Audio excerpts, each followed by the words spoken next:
Lettre 5. Observation nautique. Avant d'entrer dans aucun détail sur l'Île-de-France, je joindrai à mon journal les observations des marins les plus expérimentés sur la route que nous venons de faire. Quelque réguliers que soient les vents alizés et généraux, ils sont sujets à varier le long des côtes et aux environs des îles. Il s'élève une brise ou vent de terre presque toutes les nuits, le long des grands continents. L'action de ce vent opposé au vent du large amasse les nuages sous la forme d'une longue bande fixe, que les vaisseaux qui abordent aperçoivent presque toujours avant la terre. Les atterrages sont bien souvent orageux, surtout dans les voisinages des îles. Les vents y varient aussi. Aux Canaries, les vents du sud et du sud-ouest soufflent quelquefois 8 jours de suite. On trouve les vents alizés vers le 28e degré de latitude nord, mais on les perd souvent longtemps avant d'être à la ligne. Il résulte des observations d'un habile marin qui a comparé plus de 250 journaux de navigation que les vents alizés cessent. En janvier, entre le 6e et 4e degré de latitude nord, en février, entre le 5e et le 3e degré, en mars et avril, entre le 5e et 2e degré, en mai, entre le 6e et 4e degré, en juin, au 10e degré, en juillet, au 12e degré, en août et septembre, entre le 14e degré et le 13e. Il se rapproche de la ligne en octobre, novembre et décembre. Entre les vents alizés et les vents généraux, qui sont les alizés de la partie du sud, on trouve des vents variables et orageux. Les généraux règnent sur une plus grande étendue que les alizés. On fixe leurs limites au 28e degré de latitude sud. Au-delà, les vents sont plus variables que dans les mers de l'Europe. Plus on s'élève en latitude, plus ils sont violents. Ils soufflent pour l'ordinaire du nord au nord-ouest et du nord-ouest à l'ouest-sud-ouest. Quand ils viennent au sud, le calme succède. En approchant du cap de Bonne-Espérance, on trouve souvent des vents de sud-est et est-sud-est. C'est une maxime générale de se tenir toujours au vent au lieu C'est une maxime générale de se tenir toujours au vent du lieu où l'on veut arriver. Il faut cependant se garder de tenir le plus près, la dérive est trop grande. Il faut tâcher de couper la ligne le plus est que l'on peut, autrement on risque de s'affaler sur la côte du Brésil. Si l'on est forcé de relâcher, on trouvera quelques rafraîchissements aux îles du Cap-Vert. Les vivres sont chers au Brésil et l'air y est malsain. On peut pêcher de la tortue à l'île de Tristan d'Acunha. On y fait de l'eau très difficilement, à cause des arbres qui croissent dans la mer. Le cap de Bonne-Espérance est, de toutes les relâches, la meilleure. Il est dangereux d'y mouiller depuis avril jusqu'en septembre, cependant l'ancrage est sûr à False-Bail, qui n'en est pas loin. Si on manquait l'île de France, on peut relâcher à Madagascar, au port Dauphin, à la baie d'Antongil. Mais il y a des maladies épidémiques très dangereuses et des coups de vent qui durent depuis octobre jusqu'en mai. Si c'est au retour, on a Sainte-Hélène, colonie anglaise, et l'Ascension, où l'on ne trouve que de la tortue. En temps de guerre, ces deux îles sont ordinairement des points de croisière, parce que tous les vaisseaux cherchent, à leur retour, à les reconnaître pour assurer leur route. Mais le cap est en tout temps le point de réunion de tous les vaisseaux. Les cartes les plus estimées sont celles de M. Daprès. Les marins ont aussi beaucoup d'obligations au savant et modeste abbé de la Caille, mais la géographie est encore bien imparfaite. La longitude des Canaries et celle des îles du Cap-Vert est mal déterminée.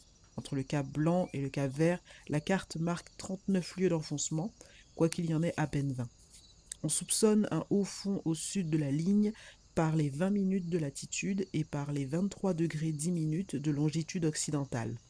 Le vaisseau Le Silhouette, commandé par M. Pinto, et la frégate La Fidèle, commandée par M. Le Houx, y éprouvèrent, l'un le 5 février 1764 et l'autre le 3 avril suivant, une forte secousse. Les courants peuvent jeter dans des erreurs dangereuses. Il me semble qu'on ne pourra recueillir là-dessus aucune connaissance certaine tant qu'on n'aura aucun moyen sûr d'évaluer la dérive d'un vaisseau. L'angle même qu'il forme avec son sillage ne pourrait donner rien d'assuré, puisque le vaisseau et sa trace sont emportés par le même mouvement. On ne saurait trop admirer la hardiesse des premiers navigateurs qui, sans expérience et sans carte, faisaient les mêmes voyages. Aujourd'hui, avec plus de connaissances, on est moins hardi. La navigation est devenue une routine. On part dans les mêmes temps, on passe aux mêmes endroits, on fait les mêmes manœuvres. Il serait à souhaiter que l'on risquât quelques vaisseaux pour la sûreté des autres. Il est étrange que nous ne connaissions pas encore notre maison. Cependant, nous brûlons tous, en Europe, de remplir l'univers de notre renommée. Théologiens, guerriers, gens de lettres, artistes, monarques mettent là leur suprême félicité. Commençons donc par rompre les entraves que nous a données la nature. Sans doute nous trouverons quelques langues qui puissent être universelles, et quand nous aurons bien établi la communication avec tous les peuples de la terre, nous leur ferons lire nos histoires et ils verront combien nous sommes heureux. Lettre 6. Aspect et géographie de l'île de France. L'île de France fut découverte par un Portugais de la maison de Mascarenhas, qui la nomma l'île Cernée. Ensuite, elle fut possédée par les Hollandais, qui lui donnèrent le nom de Maurice. Ils l'abandonnèrent en 1712, peut-être à cause du cap de Bonne-Espérance, où ils s'établissaient. Les Français, qui occupaient l'île de Bourbon, qui n'est qu'à 40 lieues de l'île de France, vinrent s'y établir. Il y a 2 ports dans cette île, l'un au sud-est et l'autre au nord-ouest. Le premier, appelé le Grand Port, est celui où les Hollandais s'étaient fixés. Il offre encore quelques restes de leurs édifices. On y entre vent arrière, mais on en sort difficilement, les vents étant presque toujours au sud-est. Le second s'appelle le Petit Port ou le Port Louis. On y entre et on en sort de vent largue. Sa latitude est de 20 degrés 10 minutes sud et sa longitude du méridien de Paris 55 degrés. C'est là le chef-lieu, situé dans l'endroit le plus désagréable de l'île. La ville, appelée aussi le camp, et qui ne ressemble guère qu'à un bourg, est bâtie au fond du port, à l'ouverture d'un vallon qui peut avoir 3/4 de lieue de profondeur sur 400 toises de large. Ce vallon est formé en cul-de-sac par une chaîne de hautes montagnes hérissées de rochers, sans arbres et sans buissons. Les flancs de ces montagnes sont couverts pendant 6 mois de l'année d'une herbe brûlée, ce qui rend tout ce paysage noir comme une charbonnière. Le couronnement des mornes qui forment ce triste vallon est brisé. La partie la plus élevée se trouve à son extrémité et se termine par un rocher isolé qu'on appelle le Pouce. Cette partie contient encore quelques arbres.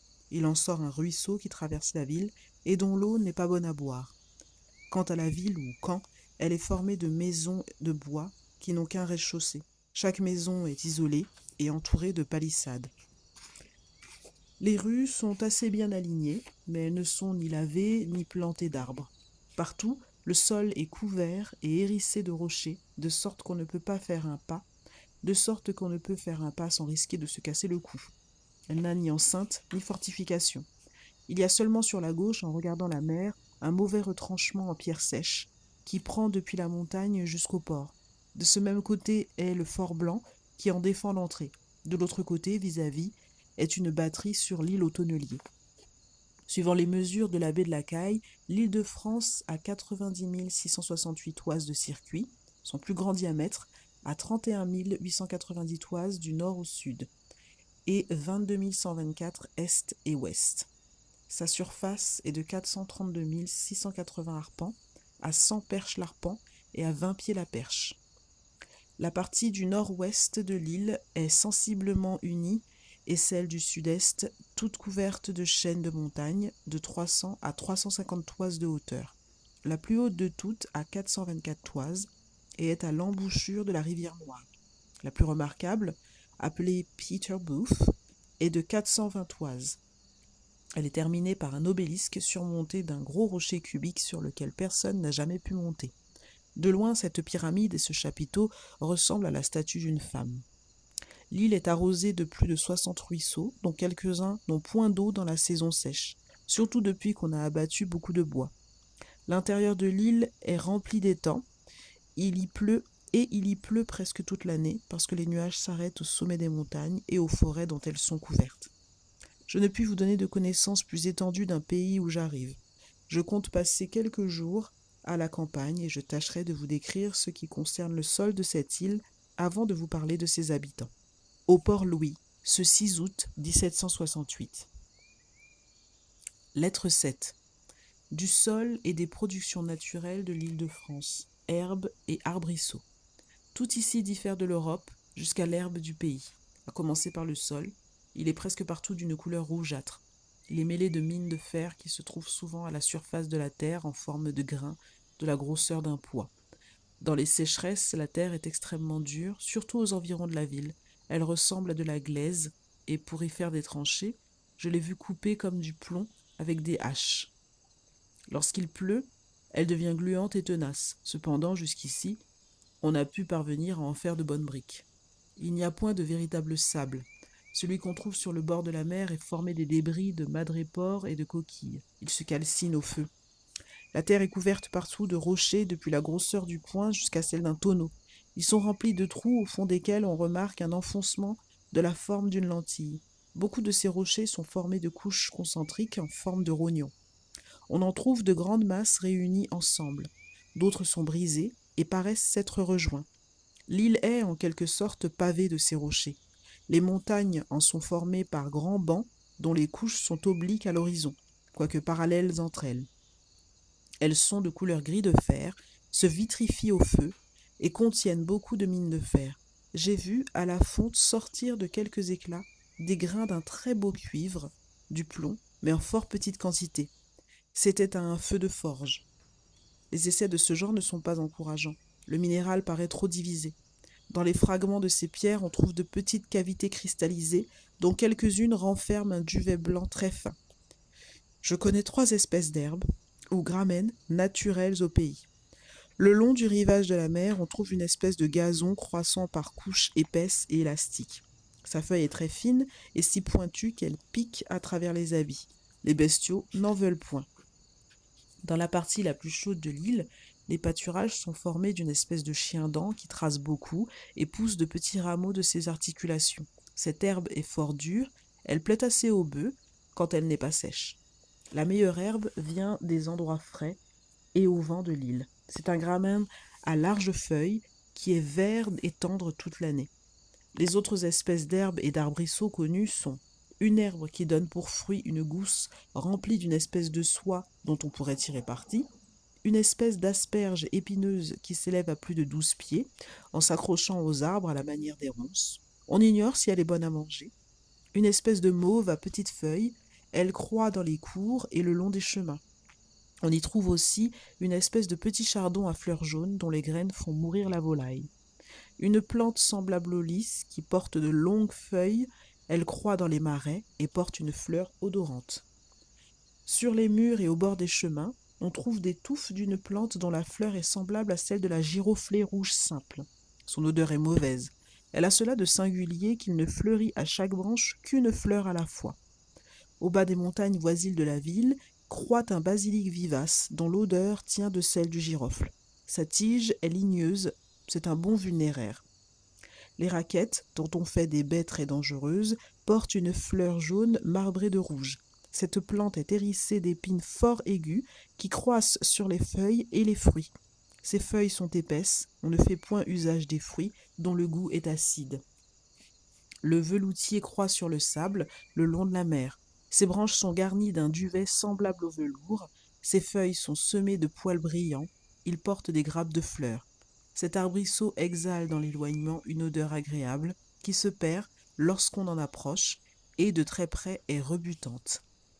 Il y a une espèce de plante, moitié ronce, moitié arbrisseau, qui produit dans des coques hérissées de pointes une sorte de noix fort lisse et fort dure, de couleur gris de perle et de la grosseur d'une balle de fusil.